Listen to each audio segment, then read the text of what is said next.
What is going on with the Fed? Is there a new chief or chair in town? And who do we think that's going to be? There's a lot of movement this week in the market. Well, stay tuned. We'll talk about this and where they went this week. Guess what? They went in the right direction finally. And we'll talk about the housing market. So, like, comment, subscribe.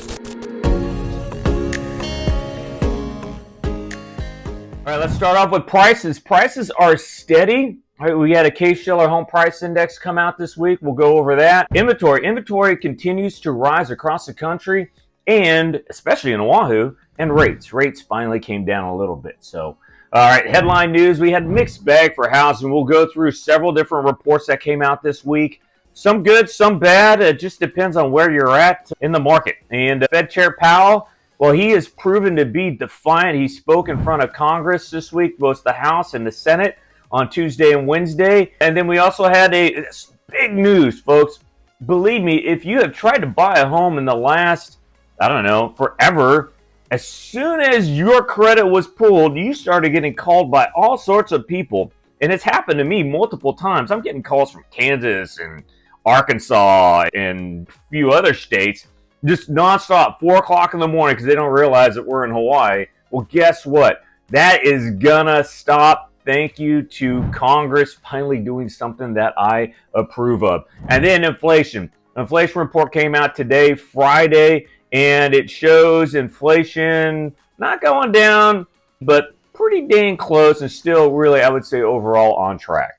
Let's look at the first report, the existing home sales report that came out on Monday, and it was a surprise to the upside by 0.87% positive gain versus a minus 1% that was expected. So basically almost a 2% delta from what was expected. Our annualized pace of sales was at 4 million, and that's the lowest projected since September of 2024. So almost a year. It's the lowest projected amount of existing home sales. And there's no secret as to why, people. It's because interest rates and affordability. Inventory climbed 6% in March, or from March, and we're up 20% year over year for inventory, but we are still near lowest inventory nationwide in the last 20 years. All right, average days on market is actually 27 days, which was down from 29. So homes are still going pretty quick if they're priced right. And we have 4.6 months of supply. Folks, this is the perfect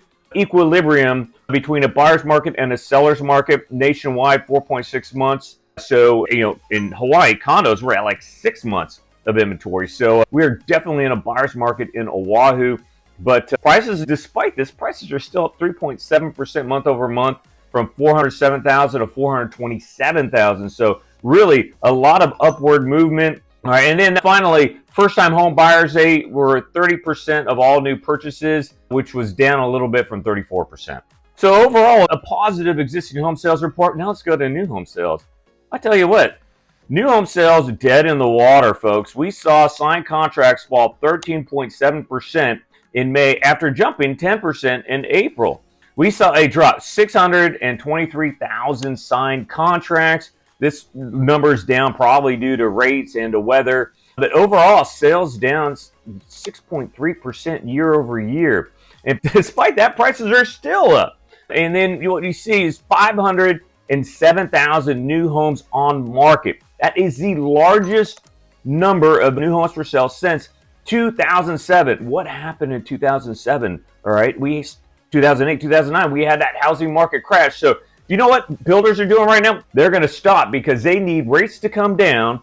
Otherwise, they're going to find themselves in the same position they were in the Great Recession. So expect builders maybe start laying off people, stop building, slowing their roll on actually putting shovels in the ground. This is not a good report for new home sales. If I was at new home sales, D.R. Horton, Eva Gentry, you know what I'd be doing? I'd be incentivizing my prospective buyers to the nth degree, buying down the rate, giving lots of credits. It still may not help. All right, I know in Oahu it is helping, but still not enough buyers. Affordability, people are staying on the sidelines for new home sales, especially when the existing home sales, you can get a great deal on a home that's already built. All right, let's take a look at Case-Shiller Home Price Index. That is the gold standard for home price appreciation. And it's seasonally adjusted showed an actual decrease. So 2 months of month-over-month decreases in appreciation, not much, but at 0.4%. Second month in a row with the month-over-month contraction. Overall, though, we're still up 2.7% appreciation, but that is trending down from the 3.4% we had in March. The 20 city index, so the big cities, showed that the 4.1% appreciation year over year, which shows that the strength of the housing market is in the big cities, the big metropolitan areas, not as much in other areas. So really a report that shows home prices are steady, but the appreciation level is coming down. But again, like most other things, it's all about location, location, location. It's situational dependent. All right, let's look at pending home sales. Pending home sales are signed contracts on existing homes. That actually beat expectations and was up 1.8%.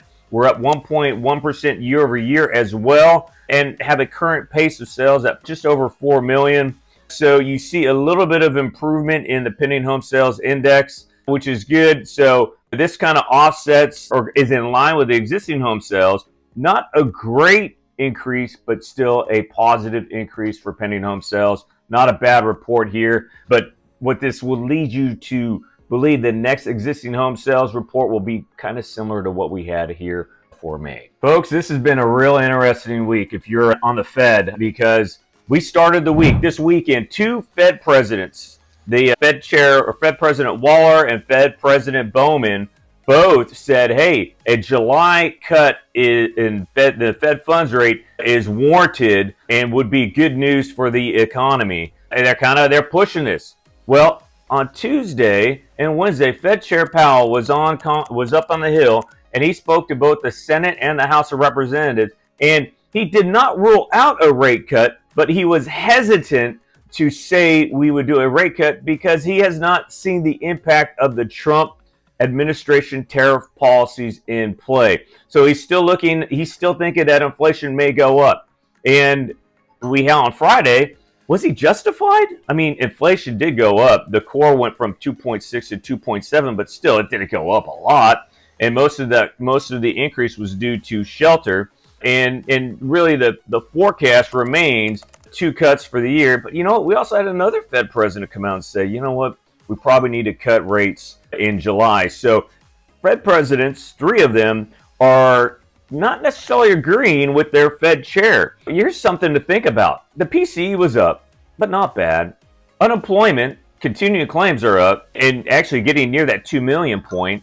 And we also had the first quarter GDP, the final reading was down 0.5%, which was worse than the negative 0.2% that was projected. So our economy is definitely weaker than what we expected first quarter. Second quarter, we're going to start seeing those reports coming out here next month. Will it be down too? And here's the other thing. What is going on with President Trump? Is he pulling a little card out from under his sleeve, maybe making a shadow president? You know, if he names his next Fed chair early, well, he will, in a sense, make Fed Chair Powell a lame duck Fed chair. And whoever that new Fed chair is, and it could be Bowman or Waller, if they start saying, hey, here's how we're going to go, well, in that sense, President Trump, he's not firing Fed Chair Powell, but he is undermining Fed Chair Powell's remaining time on the board, and he has less than a year left now. So we'll see what happens there. And here's a couple other things that the president is doing. By bringing the fuel prices down, all right, he is keeping inflation down. And we also had we have some trade policies, some trade agreements that could be coming up in the next couple of weeks. President Trump wants our inflation to come down. He wants interest rates to come down. He wants Fed funds rate to come down, and he wants long-term, i.e. mortgage rates to come down, because he wants to kick that housing market into gear. And he's doing that by taking action that is actually lowering inflation overall. Remember, fuel, it encompasses everything in our economy. And if we bring fuel prices down more, then guess what? Inflation will come down as well. So anyway, here's another one. All right. I know this was a bit long, but there's a lot of movement kind of really that's against what Fed Chair Powell is saying. Morgan Stanley, they're predicting 7 rate cuts in 2026. And we know what opinions are like buttholes. Everybody has one. Well, Morgan Stanley, it's their opinion, prediction. The economics is going to dictate how many Fed cuts we see. But it is conceivable that if the economy continues to stay kind of where it's at, unemployment continues to go up, we could see more and more Fed fund rate cuts in the next year and a half. I spent a lot of time on here, but the point, the cartoon, actually I did the cartoon on ChatGPT, and boom, guess what? This is what popped up. I gave it the image in my mind, I put it into the ChatGPT, and boom, it comes up with this cartoon. So I thought it was pretty cool. But in any case, the Fed is meeting in July, and some of the presidents are going to push for a rate cut. We'll see what Fed Chair Powell does. All right, so I mentioned this trigger lead bill. Everyone in the mortgage industry certainly has been pushing for this for years now, because basically what happens when you go apply for a mortgage, the credit bureaus, Experian, TransUnion, and Equifax, they sell your personal information to lenders across the country. And guess what those lenders do? They start calling you nonstop. We're talking 200, 300 calls in a 10 to 20 day period. And all they're doing is say, oh yeah, we'll beat your rate. And sometimes they'll say, oh yeah, we're with this other company, like my company. And they're in no way related. But in any case, what they're doing is they're making this, buying a home is tough, people. But when you're being harassed daily by these other lenders, what does it do to you? It makes it even that much more painful, because now you're making that buyer confused. And anyone can get on the phone and promise you the lowest rate, but will they deliver? And most of them, they don't have your best interest in mind. All they want to do is make some money. And so this has been something that the mortgage industry has been pushing for a couple of years now. Well, we are one step closer, one big step, because both the Senate and the House passed their bills. They're a little different, but overall, stopping trigger leads. And now they got to kind of come up with the meeting of the minds. Both Senate and the House, they got to work out. There's some slight differences in both bills, and they'll have to work them out. But this is great news. And for me, it's not just about competition. I don't mind. I don't even worry about competition. But it's about the consumer privacy and the expectation that when I go apply for a mortgage as a home buyer, that my information is kept confidential between me and my lender, and it's not sent to every Tom, Dick, and Harry across the nation. So to me, this is a super important bill. Glad that we're making this progress, and I am looking forward to not getting any more trigger leads, because I get them too. So great news. I want to talk to you about that because it does impact us. And let's talk about the PCE, the personal consumption expenditures. The yearly core rate, as I said, went up from 2.6 to 2.7%. And really, though, the trends are improving. While we have both the 6-month and the 12-month are both around 2.6%, but the last 3 months we're at 1.6%. That is good for the annualized rate. So inflation is trending in the right direction. Income was down 0.4%, not bad, and spending was weak, showing that there was less consumer consumption. So again, showing inflation steady, spending going down, and really most of where the inflation came from is in shelter. So shelter readings were where the majority of inflation comes from. And I would say fuel prices, energy is not computed with the core, but overall the energy is really helping to keep inflation overall. So it's not directly part of the core, but it influences the cost for airlines, because airline prices don't have to jack up their prices, right? So not a bad PCE, and actually interest rates started the day up, but they've started trending down lower here on Friday, just because the impact of the PCE, it's not as bad as what the numbers may initially look like. So, all right, let's take a look at interest rates. All right, VA rates, again, a good week, and it's kind of interesting because the news that we received this week really has led us to see interest rates come down. Started off with coming into Monday off of a Sunday or Saturday, the U.S. attacking Iran. When that happened, interest rates came down. There was a movement from stocks to bonds, which helped to bring interest rates down. Fed presidents talking over the weekend and basically muting Fed Chair Powell, kind of deadening some of the impact of what he said on the Capitol. Continuing claims on Thursday, continuing unemployment claims at 1.97 million. We're looking at the third reading in a row near 2 million. At some point, folks, we're going to get above 2 million. And what this really shows is, hey, when people lose their jobs, it's very difficult for them to get a new job. So really big news there. PCE report coming out on Friday, not bad. And I think, again, it was kind of offset by some of the trade talk and the positive news coming out of our trade agreement with China, and then the expectation of more trade agreements coming through in the coming weeks. So really, overall, the news was positive this week. Next week is jobs week, and if we see unemployment levels go up and we see new job numbers come down, we could see interest rates back near 6% on VA.